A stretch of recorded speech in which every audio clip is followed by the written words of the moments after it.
with the Seahawks going up against the Chargers this weekend, in what's actually going to be, I think, a pretty compelling matchup, who do you think is going to get the dub and why? Believe it or not, I'm actually going to go with the Seahawks.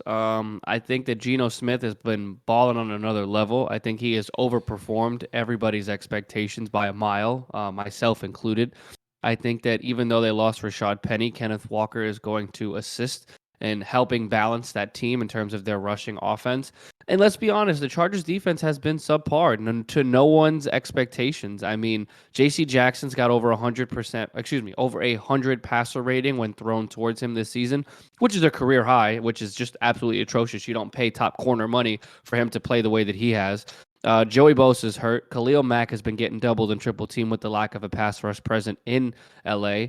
And then you go and you look at the offense last week. They haven't been able to move the ball effectively. Keenan Allen's been hurt for the last 5 weeks. Mike Williams has had maybe one or two games where he's looked exceptional. And then you go and you look at the rest of the supporting cast. Austin Eckler has days on and days off like anybody else, but Justin Herbert looks to be human this season. And I don't know if that's due to the injuries in the offensive line, even though he is the least sacked quarterback in the NFL. I believe before Monday night's game, he had only 5 sacks throughout 6 weeks. So I will say that, through 5 weeks. And, I will say that that is very impressive for someone that lost an all-pro caliber left tackle, but he is still taking the hits. He still got injured with the ribs. And obviously, like I said, the offense just seems completely out of sorts. And I think that, truthfully, if the Broncos were a better football team, they would have lost that game embarrassingly because, let's be honest, Russell Wilson missed a whole lot of throws in that second half. A lot of bad reads, a lot of bad decisions by Nathaniel Hackett in the play calling system that was over there in Denver. I think that LA escaped, especially because Dustin Hopkins was injured and they won the game solely on his leg, not because Justin Herbert did anything to win them. Not because they did anything. Justin Herbert did anything to win them that football game. So I'm going to go with Geno. I'm going to go with the Seahawks. I like the way that they run that offense. I love the way that they've been balanced in terms of pass and running the ball. I like the way that he's got chemistry with Lockett. DK Metcalf has good days and bad days, but Geno Smith, at the end of the day, he's playing well. He is throwing the ball above average. His completion percentage, if I'm not mistaken, leads the NFL. And he's got a great relationship with the tight end room and Luke Wilson and, of course, Noah Fant. So he knows his safety blankets, and he absolutely understands what it is that he needs to do. He doesn't need to throw the ball 50 yards down the field for them to win the game. But if he wants to go and he moves 5, 6, 7 yards at a clip and they run the ball and continue to utilize the play action to keep the ball away from the other team, I truly believe that that is the winning formula and successful formula for the Seahawks to continue to win. But yeah, I'll definitely take Seattle by a touchdown. I'll probably go somewhere along the lines of 28-21, maybe even like 24-17. I really think that the Chargers are going to begin to unravel because they are not what their record shows, and that has been displayed throughout the entirety of the season thus far. Well, when it comes to this matchup, I think it's going to be an interesting one. I'm going to go the opposite way here. I am going to go with the Chargers.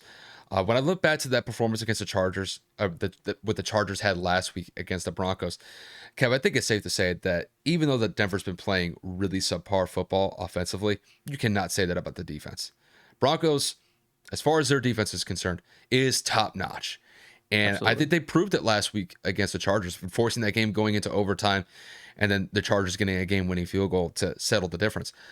But, I look at Seattle's defense and what the obstacles that the Chargers are going to be presented with this week. I don't think they're nearly as stout as what they had to contend with last week against Denver, just because, well, Kev, we could pull up the scores that Seattle's been giving up defensively, and I'll just kind of go off the list right here. So last week, I'm looking at what the Seahawks did. They gave up 9 points to the Cardinals. The Cardinals have a relatively subpar offense. Granted, they didn't have DeAndre Hopkins for the first 6 weeks, so that definitely played a factor.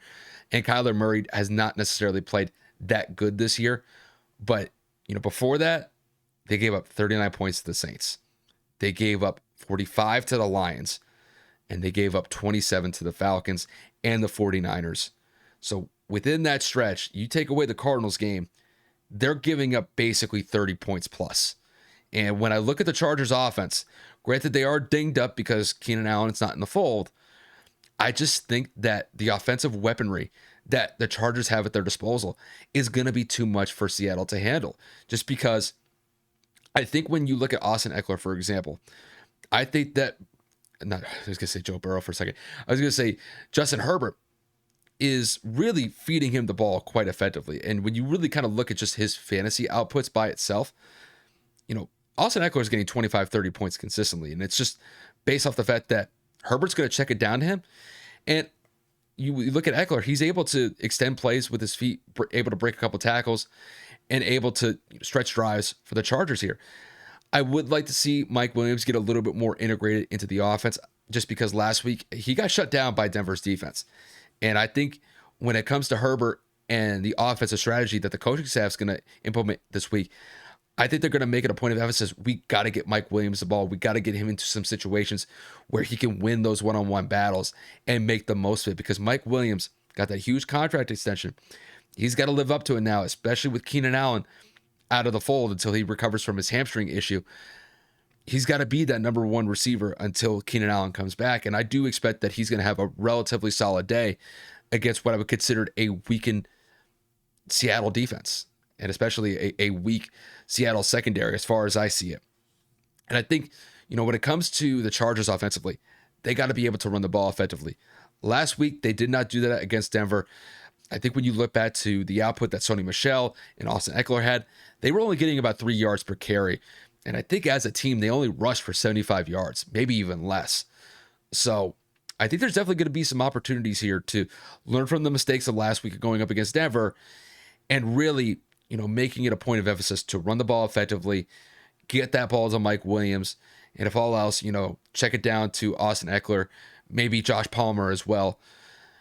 The Chargers do have weapons to go to here. This offense is pretty solid without Keenan Allen. Obviously, it would be better with Allen in the fold, but I just can't bank on the Seattle defense. And I understand that Geno Smith has been having a great season so far, and I think there's a very good chance that he's going to be able to put up points against this, albeit surprising weak secondary of the Chargers. I think it's been quite shocking seeing how bad J.C. Jackson has played since coming on. Derwin James has been hit or miss. He did have that nice sack against Russell Wilson last week, but the Chargers are giving up points, and I do believe that Geno Smith and that Seattle offense is going to be able to put up points here. It just depends on how much, but I think Geno's going to have maybe a turnover or two in this game. I know that he's been playing relatively solid, but I think this is one of those games where he's going to take some chances, and I think the Chargers are going to take advantage of it. And I definitely see the Chargers making the most of that in return by putting points on the board for themselves. So as far as I see it, I got the Chargers winning this one. I do think it will be a one-possession game. I got the Chargers winning this one 31-24.